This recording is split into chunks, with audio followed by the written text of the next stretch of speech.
Військова освіта, хоч і не закінчена, та знання з картографії урятували цього молодого бійця з позивним «Доктор Хаус», коли він зі своїми побратимами останніми покидали Донецький аеропорт.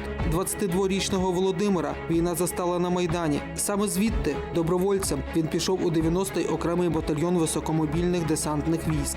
Володимир навчався у військовому інституті. Аби не порушувати закон, юнак відрахувався з 5-го курсу, бо ж людині у погонах брати участь у акції заборонено. У військовому інституті я навчався на спеціальність картографія, але на Майдані я був на посаді, тобто я був в трохи іншій сфері, я був в медицині, я був на посаді координатора мобільних медичних бригад. Тоді на Майдані організаторські здібності, дисципліна і армійський вишкіл дуже знадобилися. Володимир пройшов парамедичні курси у Червоному Хресті, а вже у січні на Грушевського він рятував людей на лінії зіткнення активістів із силовиками. Там вперше побачив людську смерть. Ностальгія за військовою службою і бажання захищати батьківщину привели до військкомату. В серпні я прийняв рішення йти вже не медиком, а бійцем.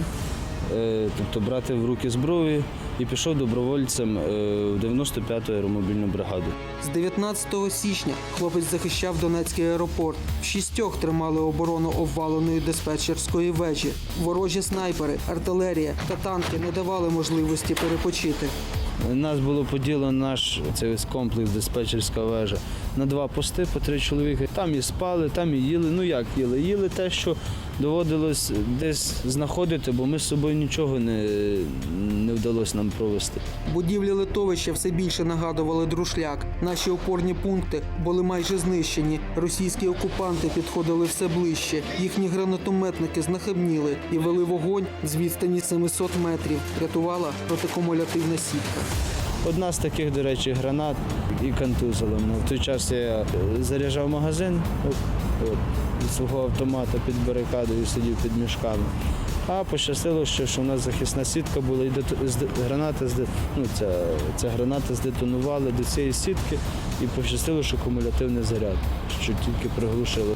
Українське командування намагалось врятувати хлопців, надсилали підмогу. Але, на жаль, 3 бронемашини були знищені, попали під ворожий обстріл. Тоді екіпаж однієї з них врятувався і долучився до групи, яка обороняла вежу.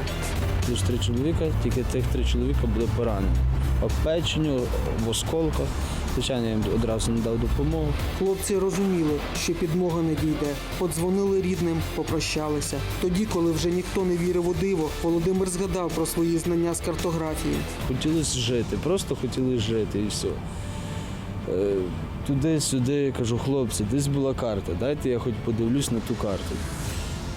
Та ну що ти, доктор Хаус, що ти з тою картою, вона ще 70-ті роки, тобто, що вона тобі то? Кажу, ні, дайте я подивлюсь.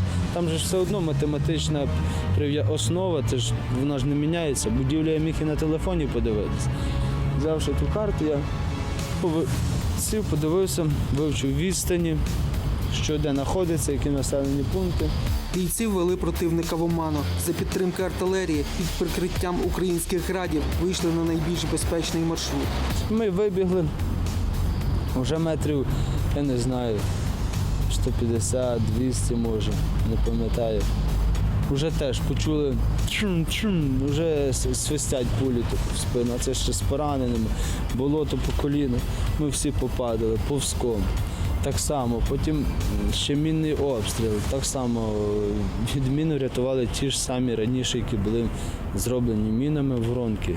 22 січня вони вийшли з території аеропорту. Втомленими, але живими дісталися до позицій АТО. Нещодавно Володимир приїхав до Києва, щоб поновитися у виші. Зібравши необхідні документи, рядовий віддав їх до секретаріату військового інституту. Кожен навчальний заклад, військовий навчальний заклад має мати честь, що в його лавах серед курсантів є такі хлопці, які зробили свідомий вибір свого життя, які пішли на схід України, які показали, як вони люблять батьківщину. І це був не словесний, це був справжній патріотизм, який вони продемонстрували своїми діями. Вже у наступному навчальному році боєць з позивним «Доктор Хаус» продовжить здобувати військову освіту, а поки що він знов повернувся на поле бою.